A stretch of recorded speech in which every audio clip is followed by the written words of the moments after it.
Nice. Okay. Ugh. He said okay and then just disappeared. Yeah, I was like, that's not Oh. an opener. Yeah. No. Opener. Here's what I got. Since the dawn of Carnies, there have been buck wild wrestling matches, and today we're getting into the most notoriously awful ones ever to grace a TV screen. We're gonna skip the true horror shows that went tragic, and those are out there, but these are tragic in their own unfortunate ways.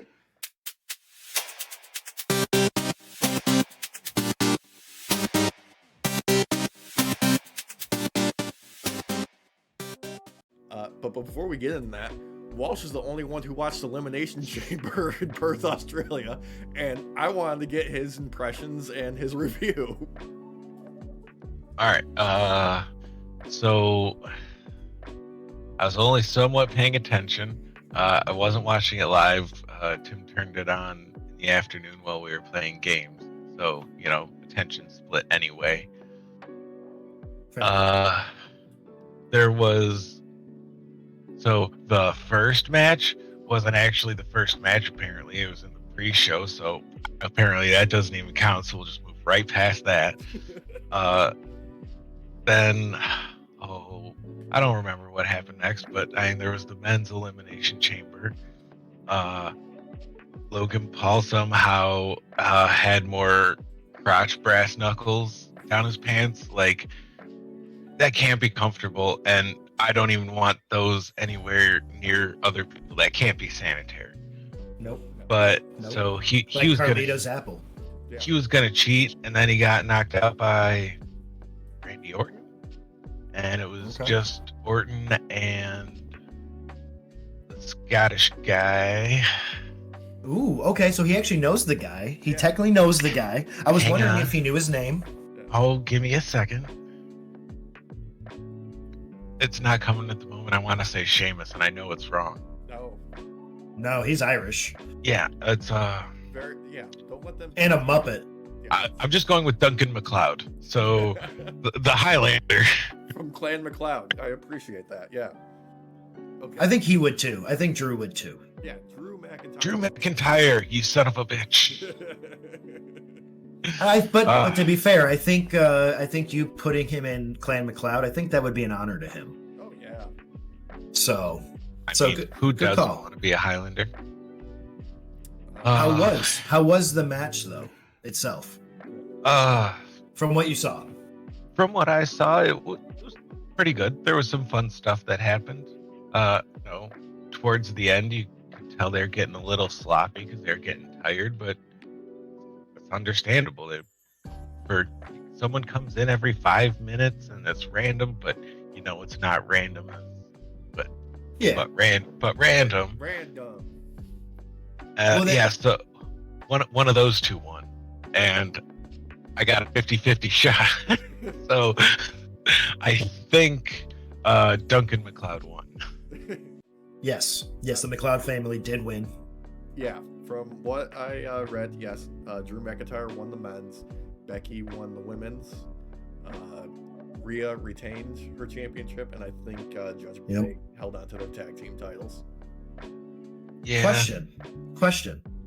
Did Randy Orton look injured while he was wrestling to you? Because I did see like a headline. I didn't read the article because I didn't have time this morning, but I did see an article with a headline that said Randy Orton was injured potentially during elimination. I didn't see that, but how close was I looking? Well, and it made me wonder because he did appear to have a shoulder injury during the four-way match that he was last in before then. With LA, was it LA Knight and Roman was in there. It was during Oh, you're talking about the last pay-per-view where they did the fatal four-way. Thank you. Yes. Yeah. He looked injured then. He kept grabbing his one shoulder over and over. And it didn't appear like it was a shtick. It kind of looked real to me, like he was actually hurting pretty bad. So I wonder if it's the same shoulder. It's possible. From what I just read, he went to holding his back immediately after taking a DDT from Kevin Owens. He does have some history of back problems. Could be that, or he could just be selling. Which segues to a wonderful bit of news I gotta cover. Previous episode of Dynamite, Hangman, Swerve, and Samoa Joe, they were doing 6-man with Hook and RVD. And as the show went off the air, Hangman was selling his ankle real hard and like telling the cameras not to film him and whatnot, and getting checked out by doctors. Immediately following that, there was the dirt sheets poking around, looking for information about, okay, Hangman's injury, how bad is it? How serious is it? And reportedly, someone that they talked to backstage was like, he's not hurt, he's just good at his fucking job. And then that's awesome. That went out on like the day after, and then Jerry Lynn, legendary wrestler, backstage producer at AEW, was like, yeah, God forbid we end the show on a cliffhanger and we have a storyline going into next week, guys. Thanks. Seriously. That's hilarious. I mean, it does lead to, the idea that Randy is probably just selling it. Definitely possible. I do wonder though, if there's any, because I know that he had some injuries going on prior that made him take a break. So yeah, I mean, he was dealing with some shoulder stuff before he had some surgery. He was out for a year plus. Yeah. And he came back even fucking bigger than I ever thought he would get. Fucking jacked as shit. Dude, seriously. Something's in the water at WWE. You go on the injury list, you have to come back bigger. Otherwise, you don't have a job anymore. Look at AJ Styles. Right. He's got biceps bigger than his head now. Yeah, but with a useless storyline where it looked like him and what's his face were gonna kiss the last time I saw them. Yeah, but he popped back in that Elimination Chamber just to fuck with somebody. He hit him with a chair. I forgot. Oh, okay. Nice. So, yeah, I mean, he's got the Karen, hairstyle, Dude, it's AJ Styles. Since the beginning of time, he has never had a good haircut. Never. Never. Uh-huh. The short fringe bangs, the Caesar cut, as they called it Yep. back in the day. And then ever since he's had the long hair, it's just been sad Chris Gaines hair. Yeah. But it does make his cheeks pop, though. I will say that. It makes his cheeks. It's unique to him. We'll say.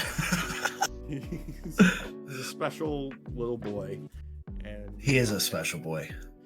Yeah. No hate on AJ Styles though. No hate. I think they're giving him boring storylines right now. Yeah, so boring storylines, and you know what? Look. Maybe they'll do something with the OC in the future. Luke Gallows and Carl Anderson are collecting the easiest paycheck in WWE ever. These guys have been gaming wrestling for the past 20 years. They just find the easiest job to get paid and do for as long as possible. And I commend them for that. Seriously. Hats off, man.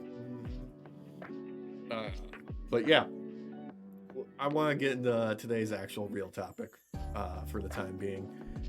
The worst matches that I feel comfortable talking about, there are some ones that are rated much lower on Cage Match. But those are fucking tragic events. We're talking about real life shoot injuries where people went into business for themselves or just decided that, you know what, screw this person in particular. I'm talking about things like the mass transit incident. Okay. Referred to in Japan as the Ghastly match. Those are all they're too sad to talk about. These ones are sad, but they're sad in their own ways where nobody died, luckily. That's good at least. So it's not it's not like we're gonna be sitting here by the end and going, all right, I need a cry sesh. Yeah. Maybe we still need a cry sesh. There's nothing wrong with crying, audience. Yeah. You need to cry it out, you cry it out. Yeah, everyone we're talking about today, they're still with us. They're still alive. This is a plus. That's a big plus, because I don't feel like crying today. Yeah. I felt great and super happy after Alex and I went to the Iron Claw movie. That was an upbeat story. You know, Yeah, I probably should have just warned you. jolly. Yeah, I had no idea the story going into that, and was like, oh, that's Oh. tragic. Oh no, that was the beginning. Oh no. Yeah. Oh, he's here. Oh wait, this way. He's here. Whichever way you are. I'm everywhere. Remember Batman having a bazooka? You got so mad at us. Call But back to Batman last had- episode. Yeah. Batman had a bazooka, and he was ready to fuck some ghosts up. Yeah, he was. Yeah. He was Yeah. gonna show those ghosts the business end of his bazooka. So, like I said, audience, they were both there. I don't remember how many of us were there. I want to say it was like 6 people altogether. I think But only- both of these chuckles, they freaking were calling out like, "Batman's got a bazooka!" He's walking around with a bazooka. Look, we had to shout because we were spread out throughout the entirety of that empty theater. Oh Why were we man, so spread out? it was just our group. It was just our group. Yeah, there was nobody else. It was great. It was perfect. Yeah, it's Sorry, not like sorry. we weren't interrupting the movie for a whole bunch of other people. No, just one Derek who wanted to actually see it. Yeah, I know. yeah, we all did until Batman had a bazooka, and we were like, True. jump the shark. This movie's not serious anymore. Oh Speaking man. of movies, me and my beautiful, amazing, wonderful, gorgeous girlfriend Cindy went to go see Driveway Dolls last night at a local theater over here in Florida. It's a movie by Mhm. Ethan Coen. Amazing. Yeah, it's not like it's a old school Coen's brother style movie. Okay. I don't want to talk about the movie in particular because if you have any interest, go see it for yourself. But like, 2 sets of people got up and left that movie in the first 10 minutes while we were watching it.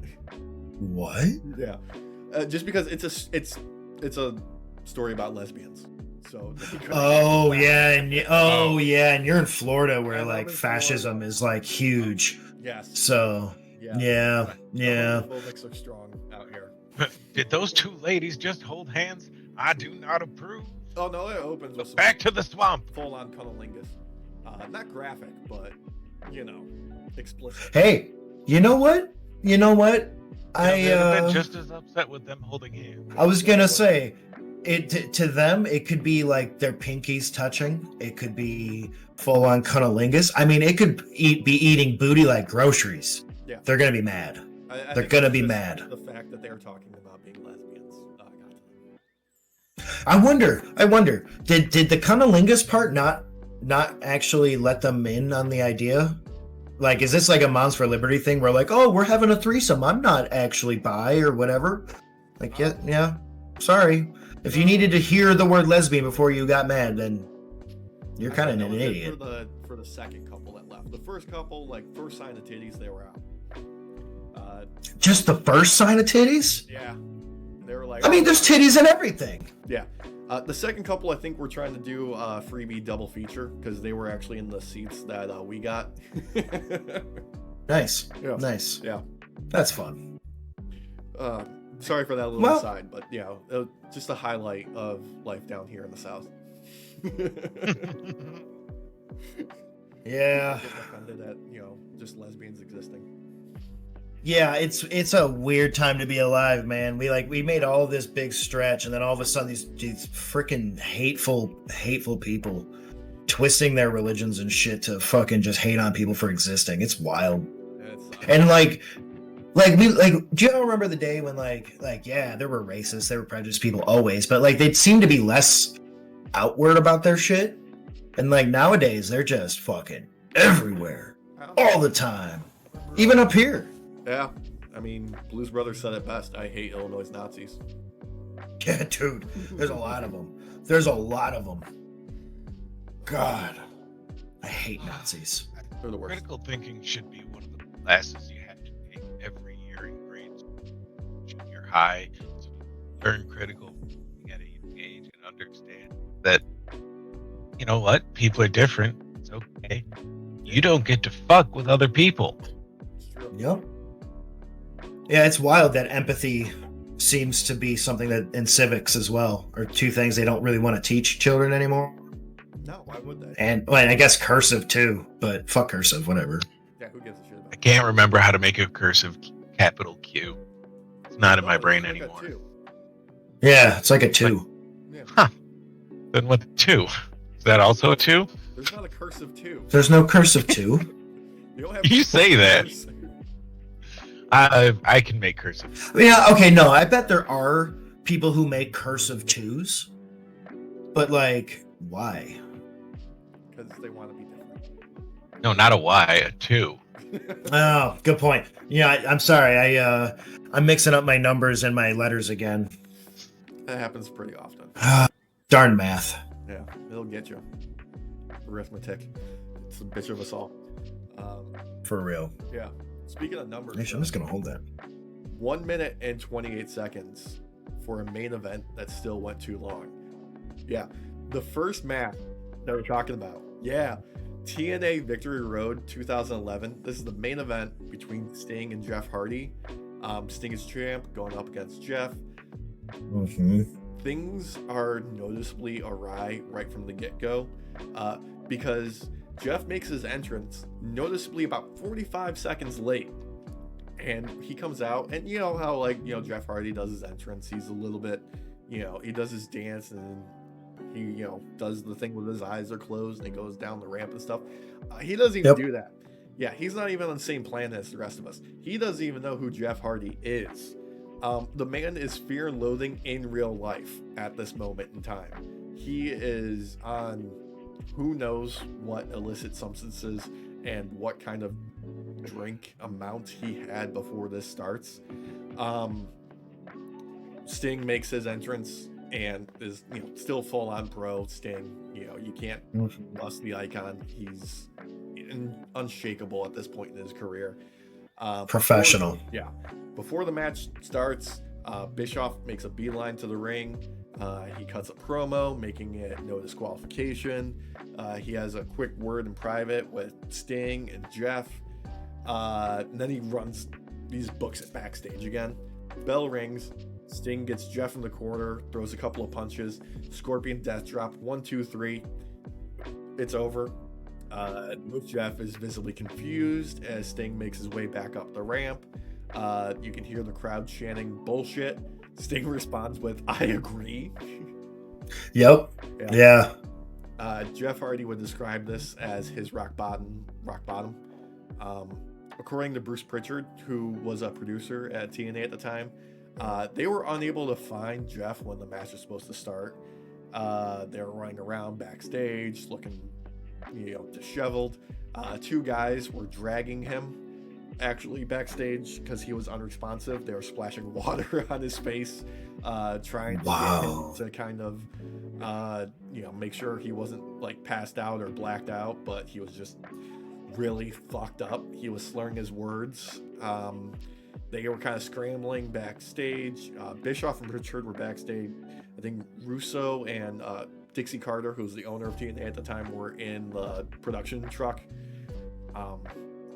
They decided to go fucking ahead with it, with Sting being the most disappointed dad of all time. Yeah,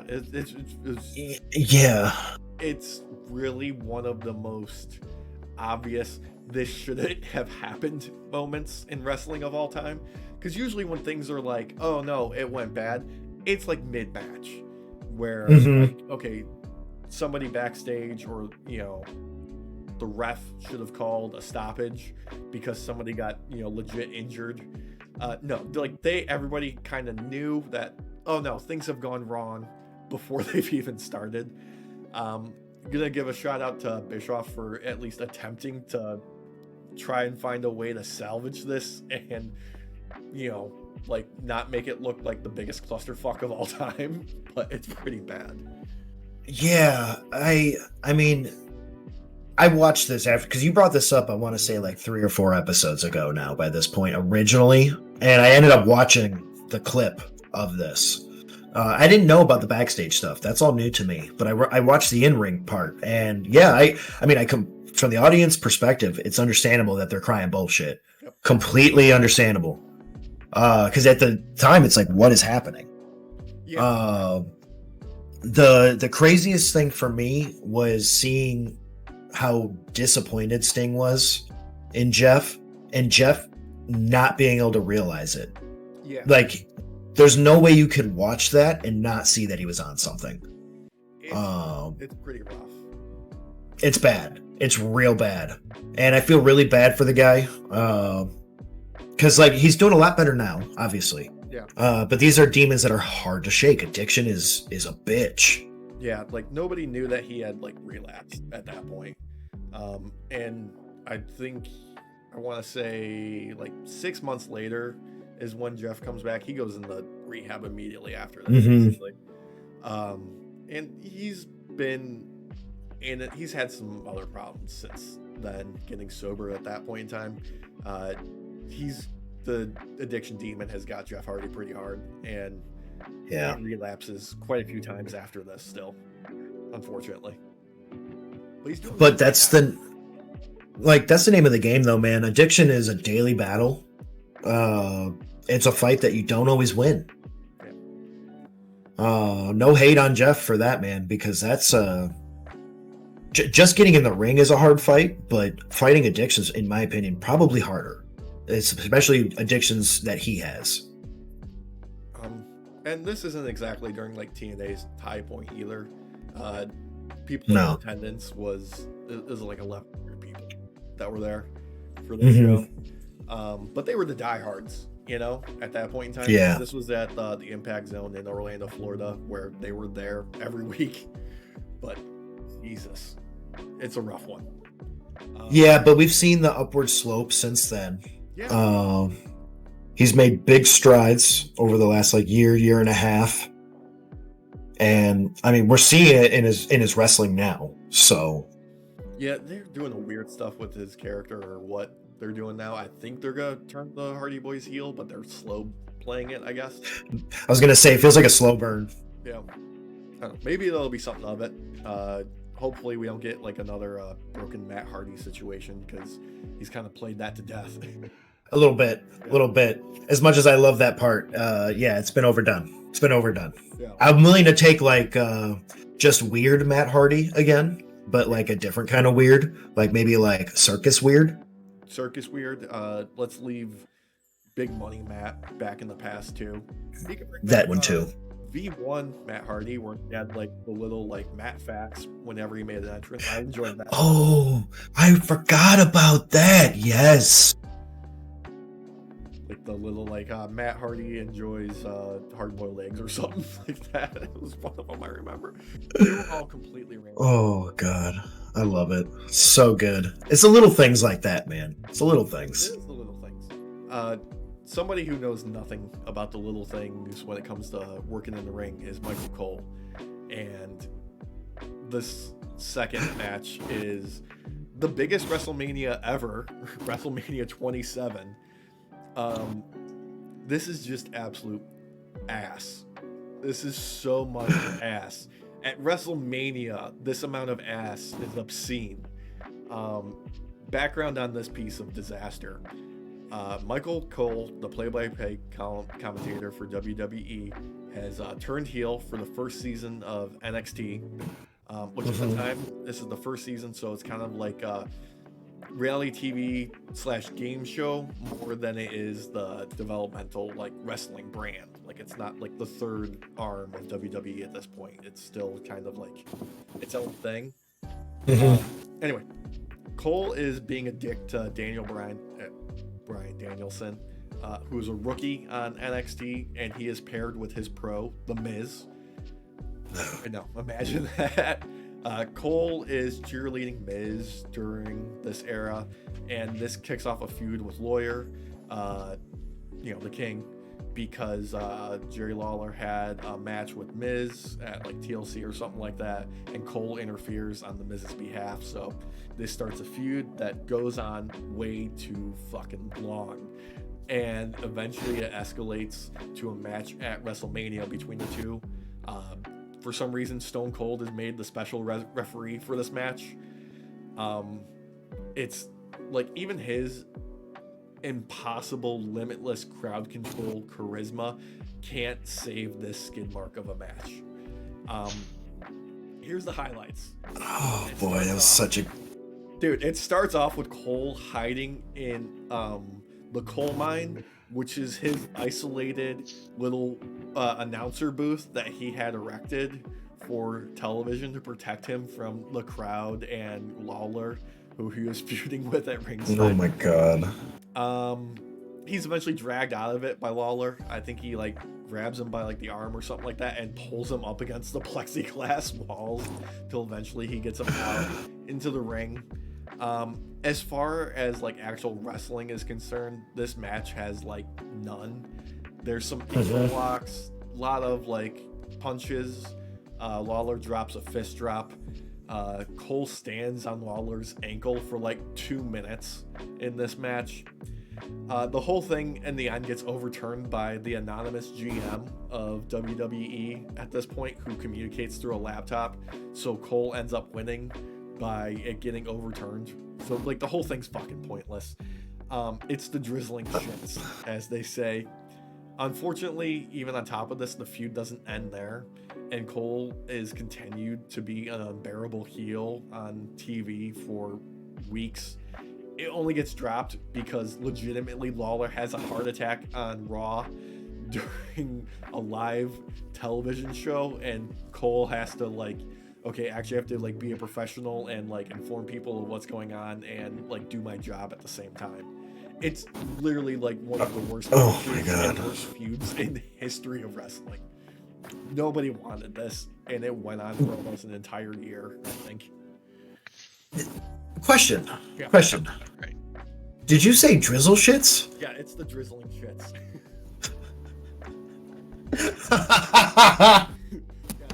Yeah, that's courtesy of Stone Cold. That's one of the callbacks. Buddy, that was good. Yeah. That paints an image on its own. Dude. Oh man. Yeah, okay, first off, the King past his prime in many respects by this point. Past his prime, but like even past his prime, like he has a knowledge base. Like he has got years of wrestling to kind of learn the dark arts of, okay, how do I wrestle someone who has zero experience in the ring and get something out of it?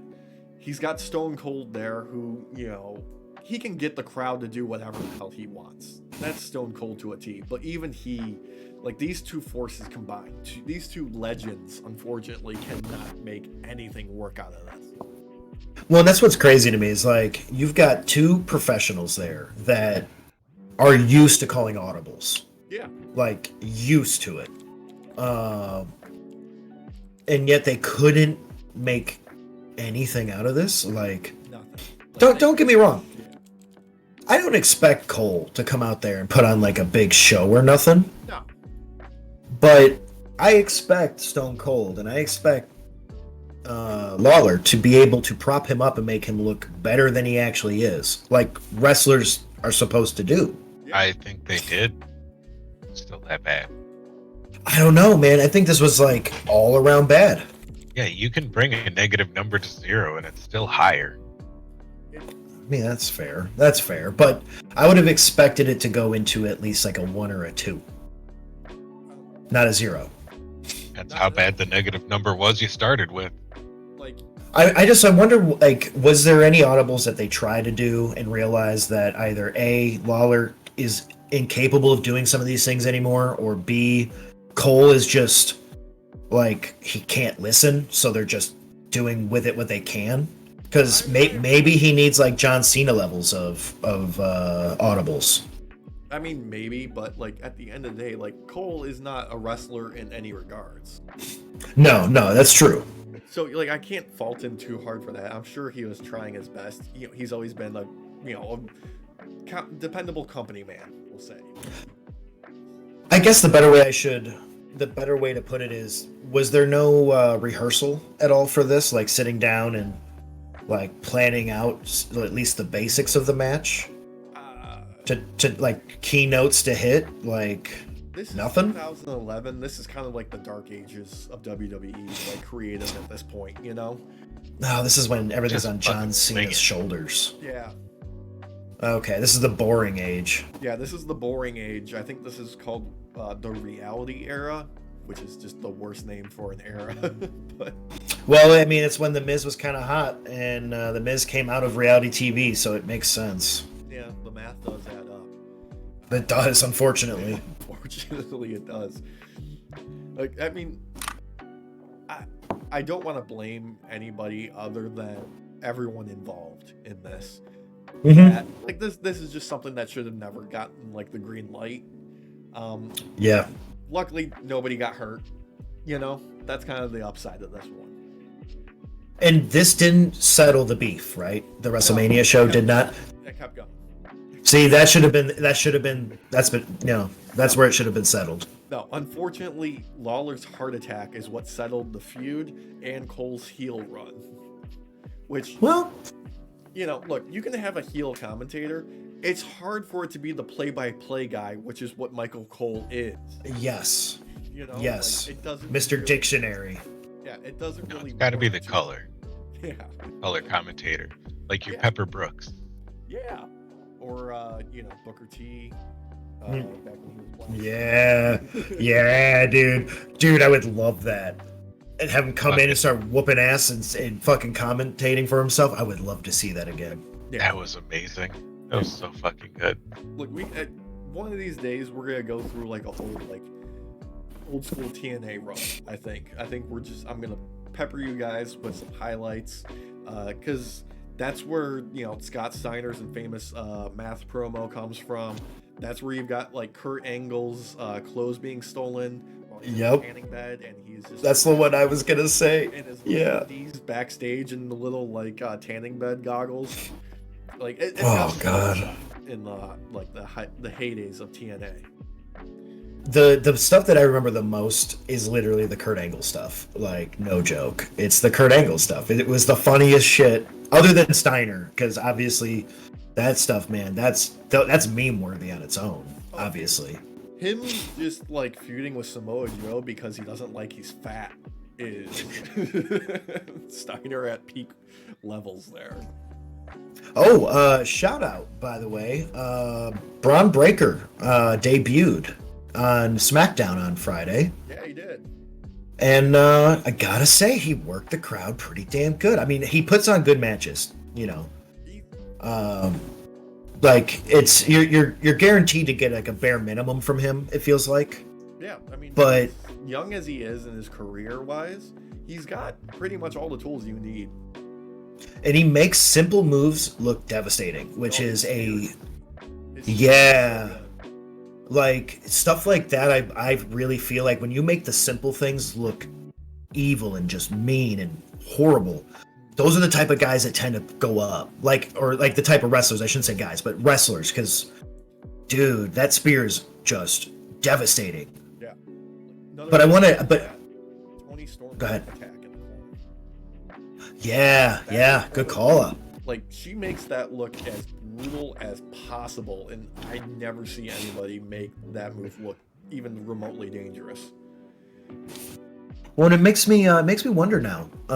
Since Braun's moved up the ladder to SmackDown, what's going to happen to the tag teams with him and what's his face Oh, Baron. in NXT? Yeah, I'm sure they'll do they have- just give up the belts? There's probably something that they've got, you know, prepared for that. Because it's interesting, because like Braun coming up to the main roster, very much like he's a face. Mm-hmm. If you want to cheer him, he's new, he's young, he's entertaining. But they've been heels for a while in their tag team run down in NXT. So maybe that's like kind of the idea is like, okay, he's gonna turn face on Baron, and that's how they bring him up and they drop the titles or something like that. Good call. That's spicy too. I like that. Yeah, I've got to do some catch up on NXT. I'm behind a little bit there just because there's Same. so many hours of wrestling. There's so many hours. Like I was lucky enough to even catch SmackDown, to be honest with you. And then I caught the Bronze match, and I was like, yo. Yeah. I was like, he's not doing like crazy stuff in the ring, but he doesn't need to. No, but he He hits makes those the- ropes so fast. Dude, he's like fucking Sonic the Hedgehog, man. So was it Cole who said he's like he got up to 23 miles an hour or something like that? And I was like, I fucking believe that. Yeah. I actually believe that. Yeah. Dude, like Those little stubby legs, man. dude, that's Steiner blood. It's strong with that power in there. They're fucking Yeah. wrestling machines. Dude, for real. Like, what's with their chests? They're always like just huge, just stacked.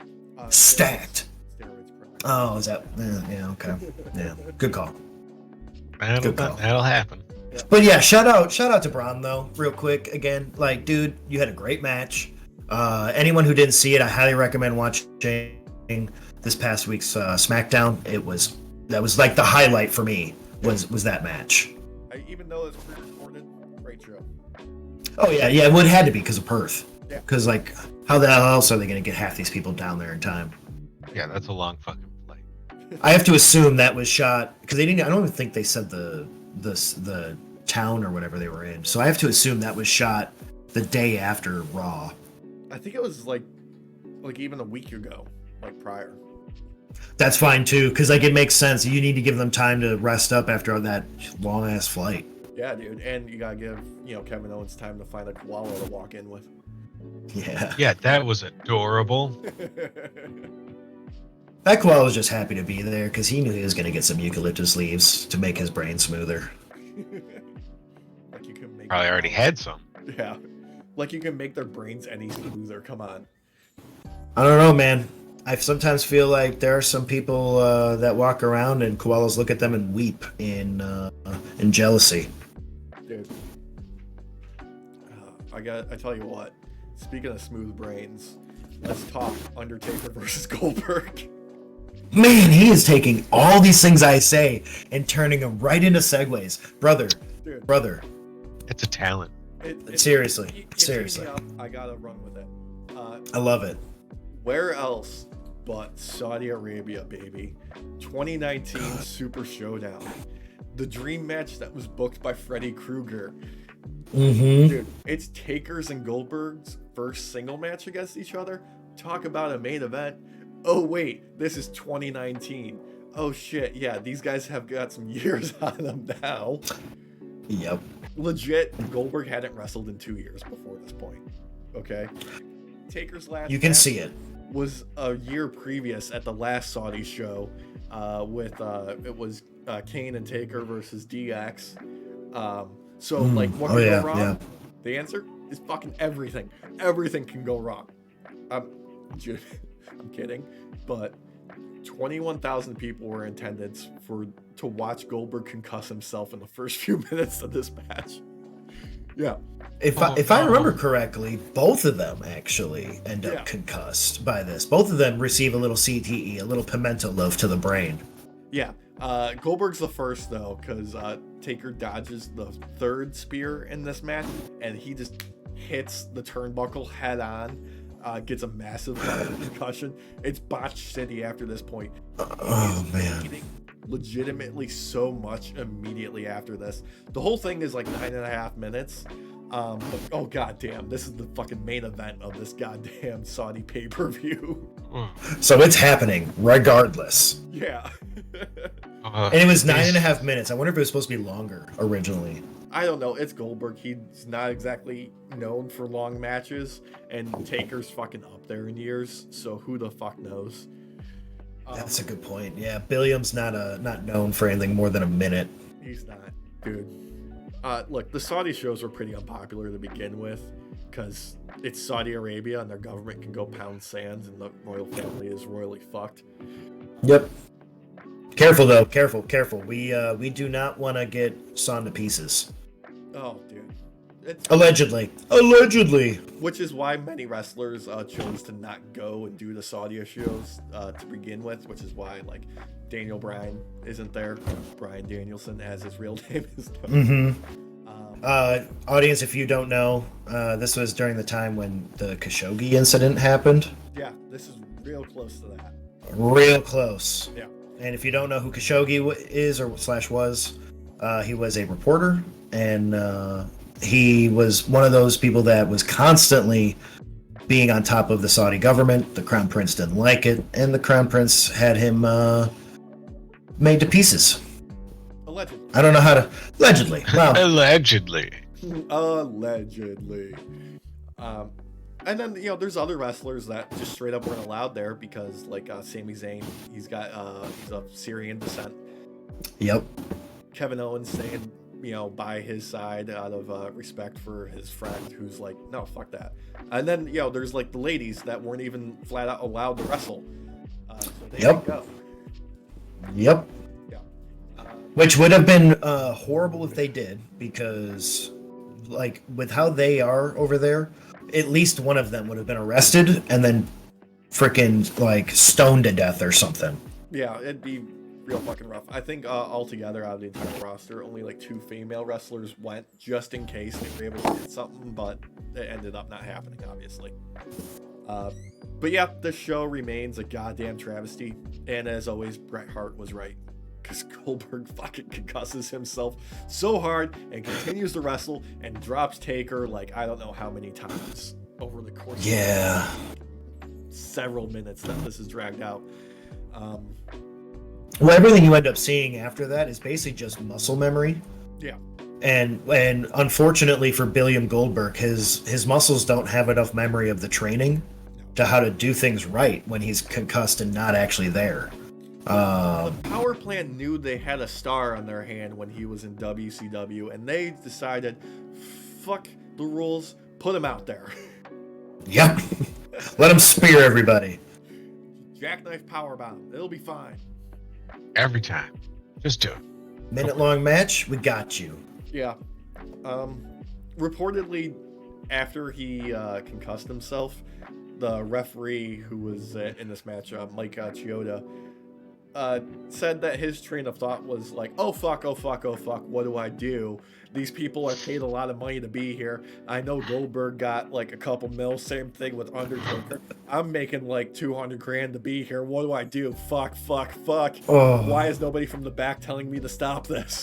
That is so awesome. Cause CTE, man, it don't matter. Yeah. He's already concussed. Might as well keep going.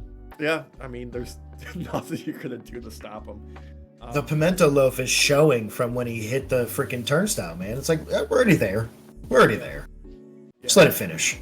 Reportedly also Goldberg told him like, I'm fine, I'm good, when he was like doing stuff on like the top rope, which he's not known to do.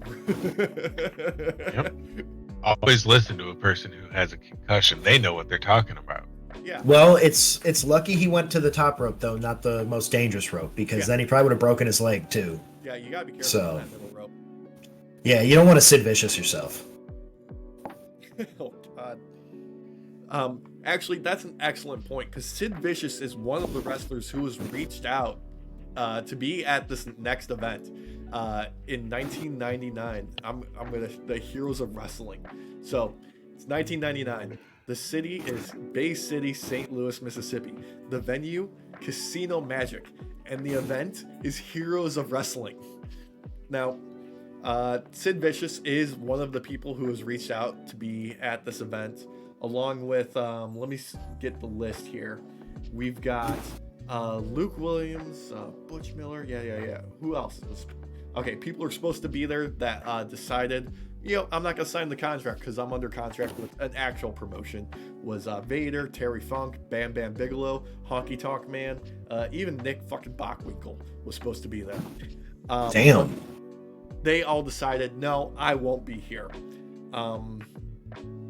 This is probably one of the worst wrestling shows to have ever been made into a pay-per-view. Completely independent. This was supposed to kick off a franchise, and if you haven't heard of it, you're kind of lucky. There was controversy even before the first fucking match. Since one of the commentators had to drop out due to throat cancer, he was replaced by Randy Rosenblum, who by all accounts had no prior wrestling knowledge. He called like some local actual sporting events. He did some stuff for the Olympics. So he was an actual like low-key like sports commentator. He had no knowledge of wrestling. The drop kick, most notably being called throughout the night a flying leg kick, a flying kick. and a leg drop, but never a drop kick. That's awesome. Quick side note, other commentators of that night were Dutch Mantel and Captain Lou Albano, who our similarly aged listeners might know better as Super Mario himself from the Super Mario Brothers Super Show. Yeah. Was he drunk for this? Because I remember him being drunk for a few different events back during that time. He may have been sober actually for this one. Or Okay. He may have just been holding his booze better than most else.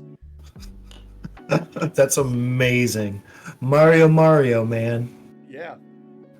Now you may be asking yourself, what was on this card that couldn't even book Sid Vicious, who was under contract with WCW at the time? I'm going to tell you. Up first, we have the Samoan SWAT team, Samu and the Samoan Savage with Paul Adams and Sika at ringside, going up against Marty Jannetty and Tommy Rogers. Marty Jannetty, notably wrestling in jorts. Oh, God. You think he is What? Cena? Yeah. Dude. Black jorts. I mean, No other wrestling gear. Like, he didn't have the tassels, none of the rockers gear, none of that. well, let's be real. He probably sold most of his rockers gear just to fucking put food on the table. The dude, to get fucked over as hard as you do is called getting Jannetti'd. Like, why would you put him in the heroes of wrestling?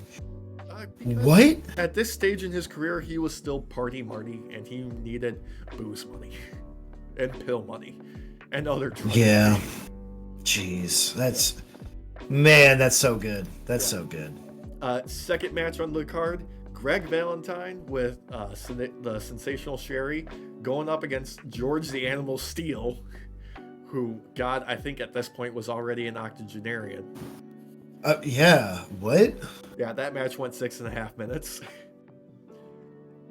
In order to break up these more ancient motherfuckers, we have Too Cold Scorpio defeating Julio Fantastico. Probably the fastest paced match of the night. That went like another 9.5 minutes. What? Yeah. Following that, we have the Men Down Under defeating the Iron Sheik and Nikolai Volkov. So you've got the Bushwhackers, unfortunately not being able to be called the Bushwhackers because that was owned by WWF. So they were the formerly known as it was billed on all the promo materials. Oh my God. Yeah. I'm surprised they didn't get in trouble for that. No, Actually. I think so few people bought and paid for this pay-per-view that nobody really bothered. Oh, that's so depressing, but it makes so much sense because all of these names are so freaking old, man. Yeah. Next old heads we have is Tully Blanchard and Stan Lane. Oh my God. 4-second minute match. It's insane to me that went on for as long as it did. How? Yeah. Did it take them? Did it, like half of the time take? Like, was them getting towards each other? It was probably with entrances and everything on top of that too. Okay. Yeah, that would make more sense. That makes more sense. Yeah. Following that, they had Abdullah the Butcher versus One Man Gang, which ended in a double countout. What? Amazing. What? Yeah, a lot of these guys had some contract stipulations that we'll get into when we get to the main event. Last up, before the main event, is Jimmy Superfly Snuka going up against Bob Orton Jr. Yeah, Randy Orton's dad, taking the football. This was 1999. Yeah. So this is like 6 year. Is it 6 years out from him allegedly killing his wife? Let me double check that. Because didn't Jimmy Snuka basically all but kill his wife? Yeah, like it was 3rd degree involuntary manslaughter. Yeah, because that's like what it got dropped down to. But I'm fairly certain the evidence was there to show that this was premeditated. Yeah, it was pretty out there. Let me get the exact date here. That was in 1983. But wasn't it in the 90s when that shit came to light and there was like investigations and shit? He was the only suspect involved. I don't remember the full details of that. Go ahead and like drop us a comment, audience, if you remember all that. But man, having Jimmy Snuka on there, dude, what the fuck? Yeah. Fuck that. Fuck that. Are you kidding me? I literally would have not seen this just because of Jimmy Snuka. Like, yeah. No. But that's okay, Derek, because we have the main event, which, wow.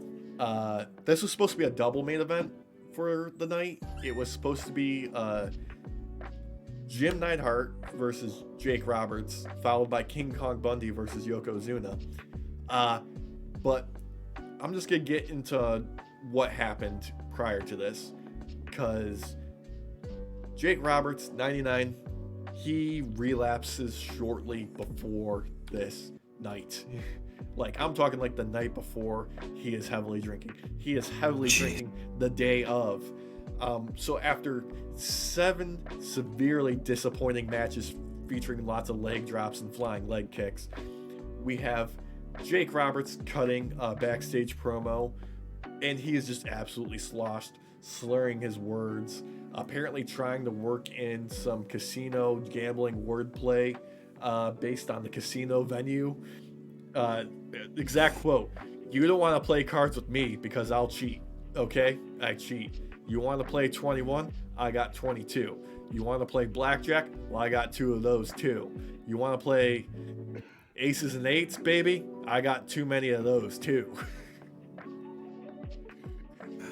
Yes, I would actually like to play blackjack against him if he's gonna constantly flip 22. Yes. Yeah. Yes, please. Actually, please. I'd like go ahead to and double cheat. down. Go double ahead. down every time. Yeah. Go ahead and cheat, brother. Go ahead. I will face you in that one. Yeah. After that, he waddles drunkenly to the ring, takes out his trademark snake in the middle of the ring. Then he decides he's gonna shuffle back out of the ring, and he's kind of like doing some stuff with the crowd, and he grabs a woman's hands and puts them on his bare chest and just kind of like fondles his nipples with her hands. Then he waddles his way back to the ring, grabs the snake and pretends it's his hog, and starts like simulating masturbating with the snake as his penis. I knew it was going to be able to get worse. I knew it. Yeah. I knew it, and you did not disappoint in that respect, and I wish that you did disappoint me in that respect. Yeah. Luckily, the cameras like cut away from him and did like some crowd shots. Thank you. Yeah. Good camera work. Yeah. Good cameraman. Yeah. In order to save this, the crew backstage like, okay, now this is a tag match with Jim Neidhart and King Kong Bundy going up against Jake the Snake and Yokozuna in order to try and like corral and do something with this in beyond belief inebriated Jake the Snake Roberts. So they had more hands on deck, sort of to try and like keep him on task. Now you have a teammate just lay down in this corner. But here's the thing now. They had no planned finish for a tag team main event, and Yokozuna and King Kong Bundy had in their contracts that they would not be lose by a pinfall or submission. Oh, okay, yeah, because like, is Yokozuna still technically part of WWE by this point? I think he was currently in between contracts at this exact moment. So like, they have no plan. There's a lot of fumbling around. Jake the Snake has no idea what is happening, even though they are trying to make something happen. It eventually, like, there's a body slash by, I think, King Kong Bundy on Jake the Snake. There's a pinfall. There's some after ring shenanigans. But Roberts is too wasted to kind of realize what they're trying to do, because they're trying to make like a story happen with like a kind of like a brawl. But it ends up going off the air with Jake the Snake literally undressing in the middle of the ring. And they're just like, fuck it, cut the feed. Cut the feed. Let's get out of here. Fuck it, we're done. Shut it down. Yeah. That has to be one of the single greatest main cards I have ever heard in my life. How is that on your list of bad? What are you talking about? You have pure entertainment. You have non-consensual touching. You have innuendo with a live animal, sexual innuendo with a live animal. You have undressing. You have one of the most extreme audibles I have ever fucking heard in my life, with no ending. That's amazing to me. This is fucking wrestling, brother. This is literally, I could argue that this might be the single greatest match to have ever happened. I can solidify that a little more. Yeah. It also involved contract law. Yeah. Good point. Yeah. Oh my God. Great point. It also involved contract law. This is about like on the level of the wrestling that we got to watch at the presser for WrestleMania 40. Yeah, just shooting from the hip here. Look, For real. We can watch this if you want. It's kind of entertaining just for Rosenblum's ability to not call anything in the match. It's pretty. I kind of want to see it just for that. Yeah. Look, Wrestling Observer gave this an absolute 0 overall. The entire show. That's actually a feat. That's a feat. An absolute 0, because I'm assuming that's the first time they've ever done that. Yeah. Brian Alvarez of Figure 4 Weekly has repeatedly referred to this match as the worst he's ever seen and rated it minus more stars than there are in the universe. That's a lot of stars. That's a lot of stars. I mean, you just like put your thumb up to cover up stars. You're covering up like 10 to the fucking like 12th power of stars, because you can't see them all. There's a lot of fucking zeros. There's so many zeros. And that's just with your thumb covering up one little spot, man. Just one little spot. I mean, my thumb went bye-bye. Bye-bye, thumb. Sorry. Yeah, Sorry. we can totally watch Marty Jannetty do an arm drag, which Rosenberg refers to as a reverse slam takedown. Just the fact Why didn't they get me to do this? I was going to say. I could have done just as well. This man went out there. He gave it his all to go out and try and make something of this. He had no idea. But this man went out. He made up names, awful names for some of the most simplest of things. But you got credit where credit's due, guys. Like it's like one of us going out and trying to like be the best man for like some rando's fucking wedding. Oh, which is something that Cody Rhodes is doing. I know. Thank you for bringing that up. That's actually why I said it. That's literally why I said it. I saw that. You saw the short? Oh yeah, dude. That's awesome. Cody's the best man. He is the best man. And I think it's 2 weeks from the time of this recording. It's like in 2 or 3 weeks or something like that that wedding's supposed to take place. Yeah. It's in March like 20th or something. Cody, you better fucking do it, man, because that's awesome. I expect he's going to, because Cody's that type of guy. He's that type of person. He's that guy, and we respect him for that. He's the best man. He is. He's the best man. Now, look, there are a lot more terrible, god-awful, just horrendous matches that we'll visit some point in the future. But I wanted to touch on these just because some of these bring me a certain level of sick joy, I'll say. I think I'm gonna have to make a list. Yeah. And showcase a list for you boys of what I rate as the worst matches I've ever seen. That you've ever seen. Oh, fantastic. Of the ones I've seen. Yeah. So not all time. So some people might get real spicy about some of the choices I might have, but I would love to show you boys the ones I think are the worst. Dude, I'm all for it. I want to see this. I want to talk about it. I want to review it. And that's gonna be a little teaser for a future episode, I guess. Ooh. Yeah. Ooh. My boy's going with a teaser. Yeah. Yo. But before we go away this week, boys, a new Hulk Hogan Lie just dropped. Yo. Hooray. So, Hulk Hogan was being interviewed on TBN's Praise.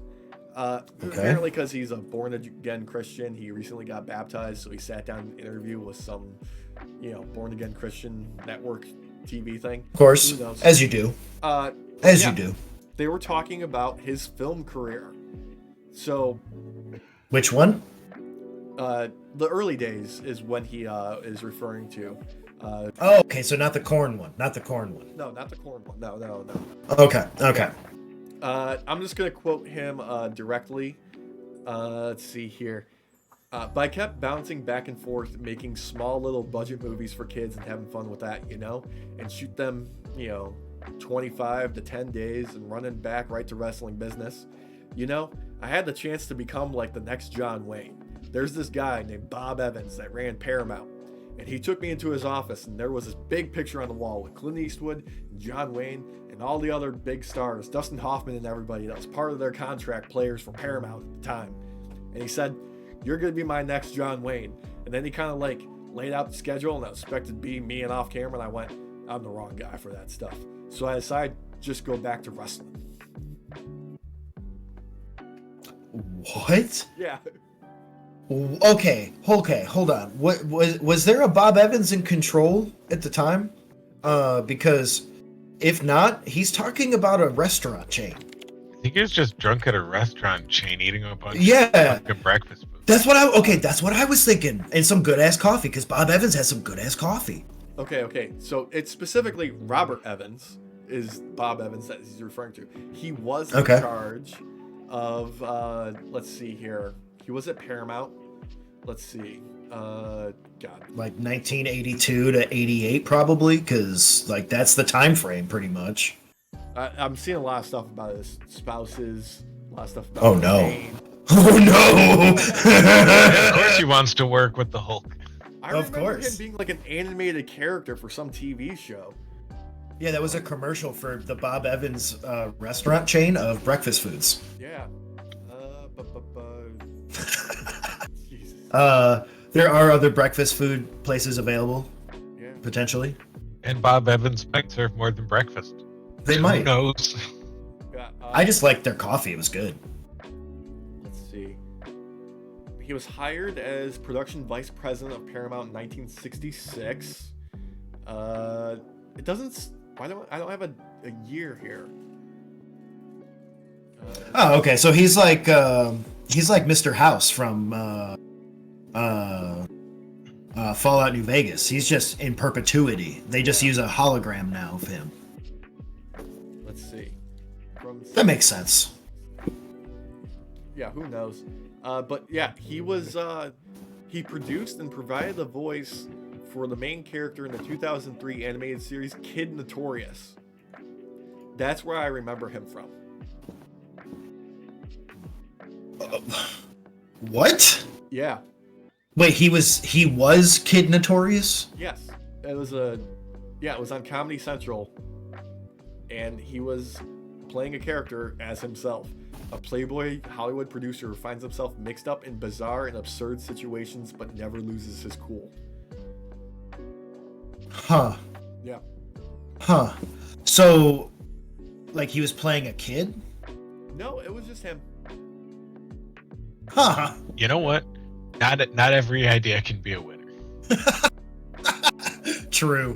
So true. Yeah, you want to take a crack at how many wives Bob Evans here has? Okay, hold on. Hang on, I got this. The way he dishes out that sausage, I would say a lot. Damn, that's good. That's good. Okay, I'm thinking double digits. I'm thinking like 11 or 12. Okay. Walsh, you got a number? I'm gonna go with 8. You are the closest. It is 7. 7 times he has been married. This is the way that you said it made me feel like he might have actually hit double digits. Yeah. So I had to go for it. Go for it. I think he was too busy trafficking cocaine in the 80s, it looks like. As part of his plea bargain, he filmed an anti-drug TV commercial.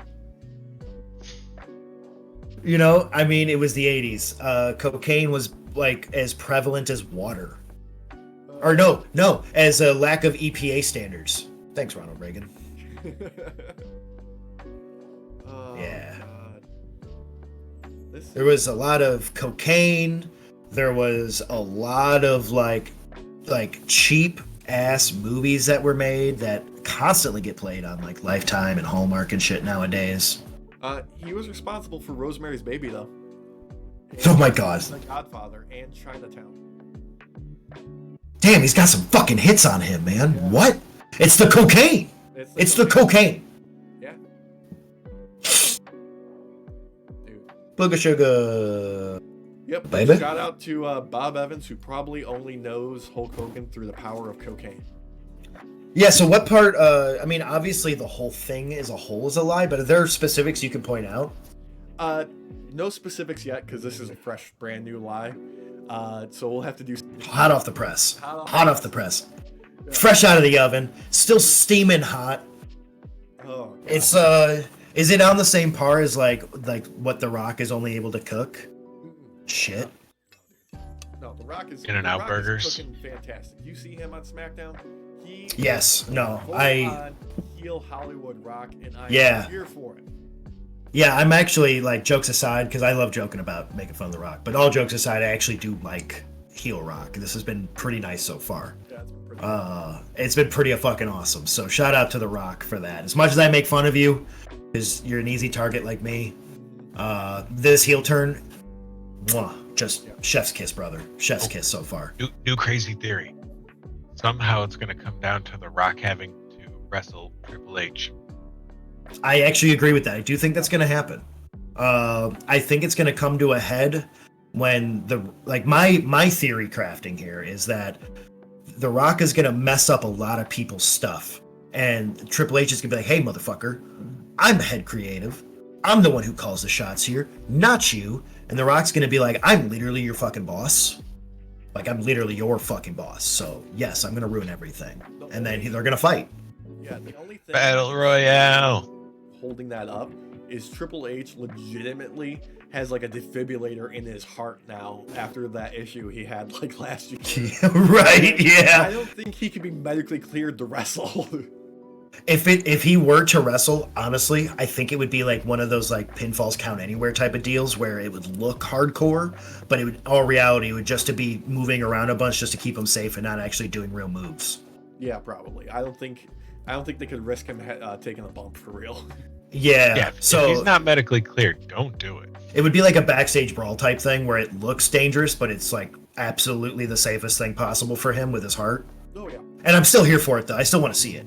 Yeah. Because I want to see Triple H just fucking demolish The Rock. I think that would be awesome.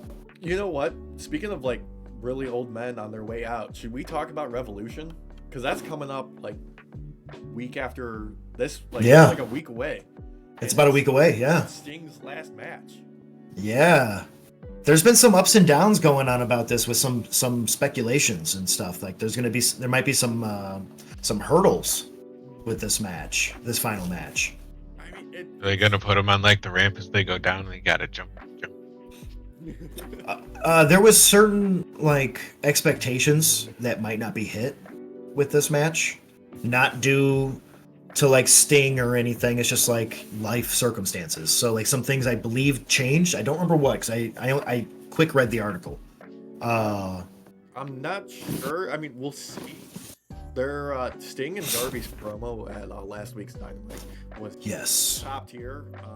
That's another chef's kiss. That's like once in a million, but like you don't. Mm-hmm. You hope nobody has to cut another promo like that because like Sting's dead. Dude. Like Sting. Yeah. Like shit. Dude, it was. I mean, I'm excited personally. I think Sting is gonna get the send off he fucking deserves finally. Yeah. And it's the Bucks. Like, if anybody can carry Sting, it's the Bucks. Like, they know tag team wrestling like nobody's business, and they're gonna have a fucking party match. I just wonder what giant structure is Sting gonna jump off of, because he's a crazy fucking, retiree age, 60 some odd years old, crazy madman. He is one of those few wrestlers that, like, is gonna put the work in regardless. Like, we talked about it earlier with his match with Jeff Hardy. Even though it had to end immediately, Sting still gave them what little bit of a show he could give them. Like, it's going to be a sad day knowing that Sting is not actually a wrestler anymore and he's just retired and comes back maybe here and there for a random match. Maybe. But God, I'm so happy for him, man. Yeah, like retirement run, right?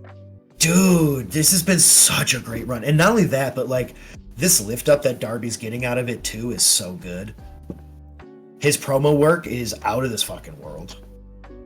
Yeah, the question is Ric Flair gonna screw him over at his last match? Because it's Ric Flair, and he's got to turn on Sting one more time before he goes out. I do expect that, yes. I do expect that to happen, and I expect Sting to deliver a low blow to Ric Flair, because that's typically what people do to him nowadays. So they just fucking ball punch him. Any blow might kill him at any moment, though. Oh my God, did you all see, was it a couple weeks ago when he got his head slammed against the mat from outside the ring, and it was like they babied his head to the fucking mat? Like, you could tell, man, like, they're like, ooh, any of one of these fucking blows is gonna end this. We need to be careful. We don't have oh man to pay off all of Ric Flair's debt. Seriously. Like, or that fucking low blow that Adam Copeland did to him. Great sell, by the way, by Adam, and great sell by Rick, but you can tell he never touched him, man. Never touched him. Which is how it should be, obviously. But still, like, it was obvious that it was like, whoa, let me just avoid that. We just get to the side of your business there. Let me not touch your dangler. Yeah, but like other matches on the card, we've got World Champion Triple Threat. We got Samoa Joe, Hangman, and Swerve. I'm pulling for Swerve. I am too. Swerve with some gold around his waist, particularly before like they bring in Will Ospreay fully before Okada. Yes. Just because, like, yes, Swerve, man, he's got the crowd on his side right now. You gotta strap him up. I was gonna say, this is the moment for Swerve, because like the cards are all aligning right, and it's leading into that we're gonna get some great matches once Ospreay comes in with him, dude, and Okada as well, dude. Come on, dude. The Rainmaker, bring it on. What else? Dude, we're gonna get some new Japanese style matches coming into AEW even more now, which I am all about. Yeah, all about. Will Ospreay versus Konosuke. Dude, that's gonna hit so hard. Dude, seriously. Audience, if any of you don't know who Will Ospreay is, he's there's a meme of him from his time in New Japan. Oh, that's right. Yeah, that's right. Yeah, where he does the flip and then it does the and the music and the guy turns around and, oh God. Yeah, dude. Yeah. Kota Ibushi is the one who's in the Yeah, that's what it. Yeah. Yep. Hi, dude. It's gonna be so good. It's gonna be so good. I fucking love Ospreay. We got that. We got Eddie Kingston versus Bryan Danielson. I'm excited for that. Everyone's dad, Christian Cage, going up against Daniel Garcia. Yep. We got FTR versus Moxley and Claudio. And excited for that. International champ Orange Cassidy taking on Roderick Strong. Which I'm expecting Roderick Strong to be the one to walk away with the victory on this one. I was gonna say, it kind of feels like it's set up for this. I think I think Cassie's done his time, especially after the blood-fueled match that he had not too long ago. Oh yeah, the death match. Yeah. Matt Taven. God, Matt Taven. Thank you. Dude, that was such a good fucking match too. Highly recommended, audience, if you haven't seen it. So good. Orange Cassidy's one of my favorite wrestlers in the now. I love the kind of like it sounds like off-putting, but like the clowning on wrestling that he would do with like the taking the piss out of like moves and stuff, and they're still like devastating. Oh yeah. I just love style, as he calls it. It's lost style. Yeah, I freaking love it, dude. I love it because it keeps wrestling refreshing. He's up there with Danhausen for me, so I highly recommend it. I do this every fucking week pretty much, but I highly recommend AEW. Please check it out. Obviously, check out WWE as well, TNA, all that, but AEW is a spot where you're going to get a huge mix of wrestling. Yeah. We'll see what happens with TNA now that Scott D'Amore is gone. Yeah. Unceremoniously, just dude, like TNA's on the upswing. Oh wait, nope. Bam. See you later. Gotta fuck ourselves. It wouldn't be Seriously. TNA if they didn't fuck themselves. True. And this is like what, the third iteration essentially? Dude. Fourth iteration? Fifth. Who knows? Yeah. Jesus Christ. I can't keep track. But on that note, thank you all for joining us on your night off. We'll see you next time. Remember, like, comment, share, subscribe. Hit us up online at Night Off Pod everywhere. The socials, on the medias, on the YouTubes, on the podcasts. You can find us on all the podcast services. If you want merch, we got some brand new stuff in the store. nightoffpod.threadless.com. Link in the description. And we'll see you next time. Say goodnight, boys. Have a good night, boys. Night, everyone.